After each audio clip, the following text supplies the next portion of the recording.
W.T.Q.X. The evening wireless. Broadcasting for February 22nd, 1926. Good evening, ladies and gentlemen, and all ships at sea. This is W.T.Q.X. broadcasting on 360 meters, or 833 kilocycles. You're listening to the Evening Wireless. I'm Edwin Allen. We're delighted to have your company this evening. From whatever corner of the country your wireless set may be tuned, we invite you to settle in at your ease and join us as we reflect upon the day's happenings and share our observations with you. And we thank you, friends, as always, for your kind attention. Friends, let me have your attention for just a few minutes. There is a matter of public conduct which has occupied my thoughts these past days, and I should like to speak it plainly and without heat. I said before, and I will say again, that a citizen may hold personal opinions and yet submit himself willingly to the law. Volstead Act is the law of the United States. Many men disagree with it. Some do so quietly, some loudly. Yet disagreement does not relieve us of obedience. I have never believed that the observance of law is made lighter by complaint. If the nation has chosen to go without strong drink, and a lawful man may go without his tipple, and do so without resentment. But the question before us now is not drink, but citizenship itself. A new notion has lately been advanced as to what good citizenship requires. It suggests that the older habit of minding one's own affairs is no longer sufficient. Its place is proposed more active vigilance, in which a citizen is encouraged to observe his neighbors closely and to report him when he falls short. In Minnesota, this idea has been given recent form. In an item reported in Der Nordstern of St. Cloud, dated February 18th, describes a proposal within the Prohibition Administration to distribute printed forms upon which citizens may submit reports of violations of the liquor laws. These reports, it is noted, may be sent anonymously and forwarded directly to the department as what are termed tips. The intention, we are told, is the improvement of public morality. It is worth pausing to consider what sort of character is cultivated by such a practice. A republic depends not upon laws, but upon habits of trust. The bond between citizens is not strengthened when men are urged to watch one another in secret, nor when accusation is separated from accountability. There is a difference between respect for the law and the encouragement of suspicion. We have long held that a citizen should stand openly for what he believes and answer openly from what he says. The habit of anonymous reporting does not teach courage, it teaches concealment. Do not suggest that the law should be mocked, nor that it should be ignored. But there is a wide distance between lawful order and constant surveillance by one's fellows. When that distance is forgotten, something quieter than liberty is displaced. The nation may enforce its statutes without teaching its people to spy, may ask obedience without asking neighbors to turn upon one another. Good citizenship, like good character, has never required a man to live with his ear pressed to another man's door. And when that day arrives, that the law may once more permit a drink, I shall gladly raise a glass with my neighbors. And with those reflections, we set aside the editorial desk and turn to the quicker tempo of the day's developments.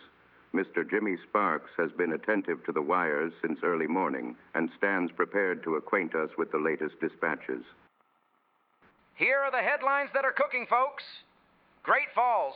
A hibernating bear breaks his fast by dining on sticks of dynamite belonging to a road gang.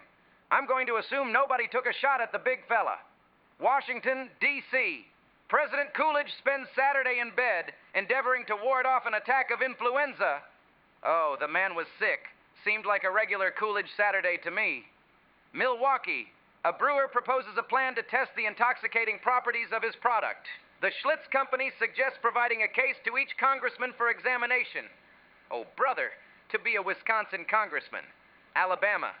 Birmingham begins plans for a reunion of Confederate veterans with a respectful gathering arranged for the elderly fighting men. Those good old boys are still whistling Dixie. New Jersey. A young girl is found wandering in a blizzard after a daring escape. She claims she was sold to gypsies in Italy, brought to America, and forced to beg before deserting them. That is one long road home. Miami. McDonough sets a new speed mark, driving at a world record 142.9 miles an hour.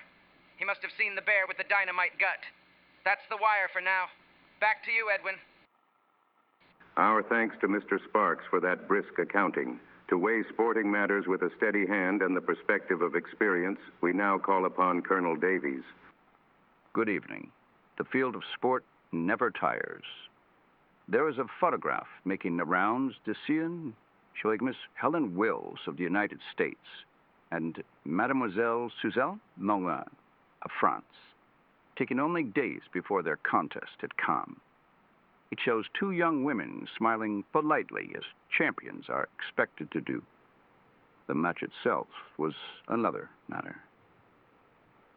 Miss Wills pressed the French champion to the very edge of her endurance. Point after point was fought at full speed, and when it was over, Miss Wills of the U.S. bowed in defeat. Yet Mademoiselle Nonon, though victorious, was left so spent that illness followed her through the remainder of the tournament. One may lose a match and still exact a price. Sport is often judged by its score alone. That is a shallow accounting. There are contests in which the greater measure lies not on the result, but in what is demanded of the opponent and what remains of him afterward. Golf and tennis, until recent years, has been governed by a strict and almost ceremonial code. Silence, restraint, and consideration from the gallery were once regarded as essential to the contest itself. The player was not merely competing against the opponent, but against his own limits, and the crowd was expected to understand this. That understanding is weakening. During the Whitening Cup matches at Forest Hills last summer, the crowd escaped the hand of the officials and openly razzed decisions on the court. That noise was not the natural excitement of competition, but a disorderly intrusion upon it. A more serious example occurred during the British Open Championship, when McDonald Smith, well ahead and favored to win, was overwhelmed by spectators who crowded the course without knowledge of the game's demands. His ball was trampled, his partner repeatedly lost in the press, and his composure broken. The championship was lost, not to a rival, but to the gallery itself. Sport is a test of skill and discipline beyond the average spectator. That is why it must be protected from the average impulse. Those who witness such contests are not participants. They are custodians of the conditions under which such tests may occur. When restraint is abandoned, excellence is punished, and the contest is diminished. A crowd that cannot hold itself in check does not honor victory. It merely consumes it. I have been Colonel Frederick Davies with the Measure of Men. We are indebted to the Colonel for his measured sports counsel. Before we continue, a brief interlude for those who lend us their kind support. This portion of this evening's program has been brought to you by Scott's Emulsion, the cod liver oil that 3 generations know is good for you.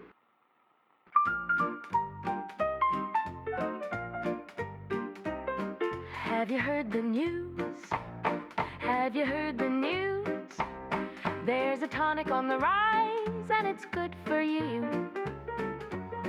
Well, the doctors all say you need vitamins each day from the food that you assimilate.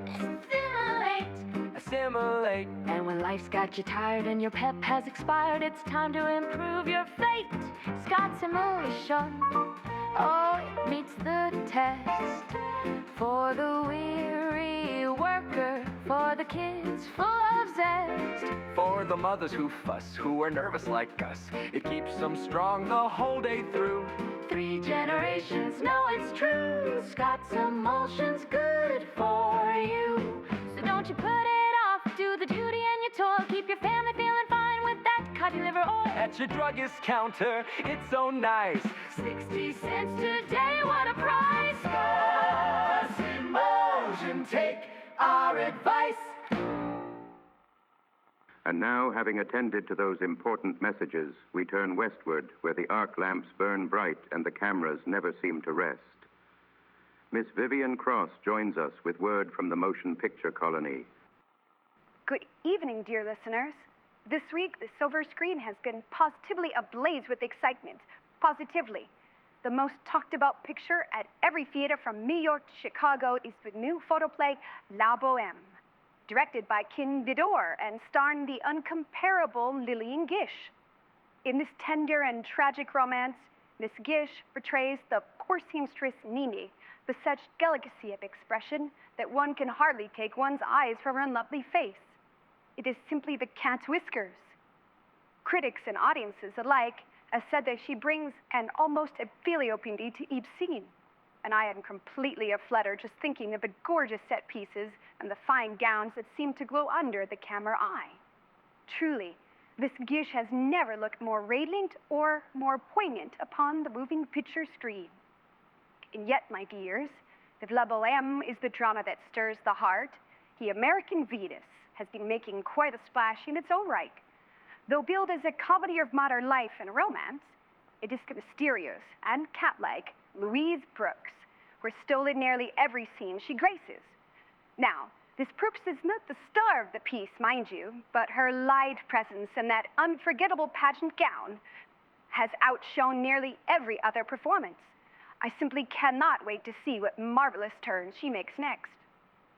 And now, for a morsel of talk that has Hollywood positively quittering. Truly, my dears, the very air is abuzz. It seems there are persistent whispers that Rudolph Valentino, our smoldering idol Rudy, may not be as unattached as he appears. Or it drips down the boulevard that the great Valentino has been seen in rather earnest private meetings with a certain lady of uncommon charm. And tongues are wagging that springtide may bring more than blossoms. I can scarcely credit it, for Rudolph has never been held down for long. Impossible to hold fast. But hush now, he mustn't press too boldly. Still, the town simply cannot stop chattering about it. Until next time, my dears, this is Vivian Cross with a Hollywood Eye. Our thanks to Miss Cross for that spirited glimpse of Hollywood's latest. From the silver screen, we return to the hearth and home, where Miss Diedre Kildare offers her thoughtful guidance. Good evening, ladies. I've received a number of letters asking, not for advice in a single difficulty, but for my general philosophy of a happy life for the modern woman. I make no claim to special wisdom, save that which comes from experience. So I will answer as plainly as I can. Seems to me that if a woman would adopt a little homespun philosophy of accepting their lives as they are, instead of repining because they are not something else, it would do more than any other one thing to make them content. For what is the yearning for the moon that you cannot get, and that you would most likely find made of green cheese if you did not secure it? It is far better to make the most of the good electric bulb you already possess. Why cannot the woman who has no great attraction for men content herself with a good position and a fat pay envelope, and center her interests upon a career, instead of breaking her heart in longing for the husband she is unlikely to have? Why cannot the woman who has been tortured for years by the philandering of an unfaithful husband thank heaven for a good riddance of bad rubbish when he finally elopes? and settled herself to enjoy the remainder of her life in peace instead of wearing the willow for him. Why cannot the woman married to a man who cannot be pried from his fireside of an evening cease her nagging about going out and take her share of amusement in the afternoon? Why cannot the woman whose husband never pays her a compliment have sense enough to understand that his marrying her was proof enough that he considered her the paragon of her sex? Why cannot all women make up their minds to take their husbands as they come, as the shipping manifests say, and make the best of what they have been given? Perhaps, in a way, this is a surrender to fate. But believe me, my friends, there is a great deal of peace to be found beneath the white flag. I thank you kindly for lending me your ears, my dears. These are but the humble thoughts of a woman who has had a good many years to ponder such matters. Yours sincerely, Diedre Kildare. We are grateful as ever for Miss Kildare's gentle wisdom. A brief word now from one of our valued patrons before we conclude the evening's program. This portion of this evening's broadcast is brought to you by the fashions of Butterick dresses. Butterick. There is a dress made just for you.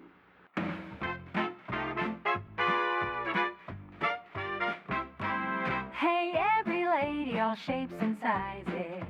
Sizes. Find a pretty dress that emphasizes. Emphasizes. From the miss to the matron, every size is celebrating. Styles up to 52. There's a Butterick dress just for you. Subdued little print so slendy slim. Flattering lines on a generous trim. Patterns that sway with a graceful trick. Oh my, that's Butterick. Creeps with gill lace shining, goddess and pleats aligning. Flares are undulating. Confidence while dating. Baghdad prints with colors bold, newest shades in marigold. Every tone so smart and slick. Dress nice, dress fine, wear Butterick. For the larger lady, the miss, the average too. There's a Butterick dress made just for you.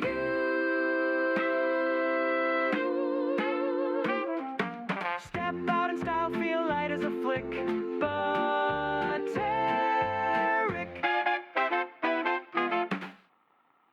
As we come to the close of our broadcast this evening, I would ask just a moment more of your time. Much has been said of laws, of conduct, and of the standards by which men and women are judged. Beneath all such matters lies something quieter and perhaps more enduring. A society is not held together by rule alone, nor by strength, nor by cleverness. It is held together by a mutual regard, by the habit of extending to one another a measure of respect, even when agreement is absent. It is this regard which separates order from mere noise and community from mere crowd.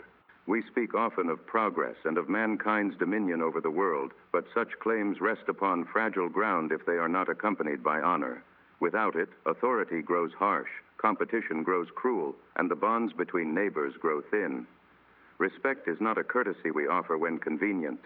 It is a discipline, quietly practiced and easily lost. If we are to preserve what is most human in our public life, it must be guarded with care. For when respect is set aside, many other things soon follow it into disorder. And we thank you, friends, as always, for your kind attention.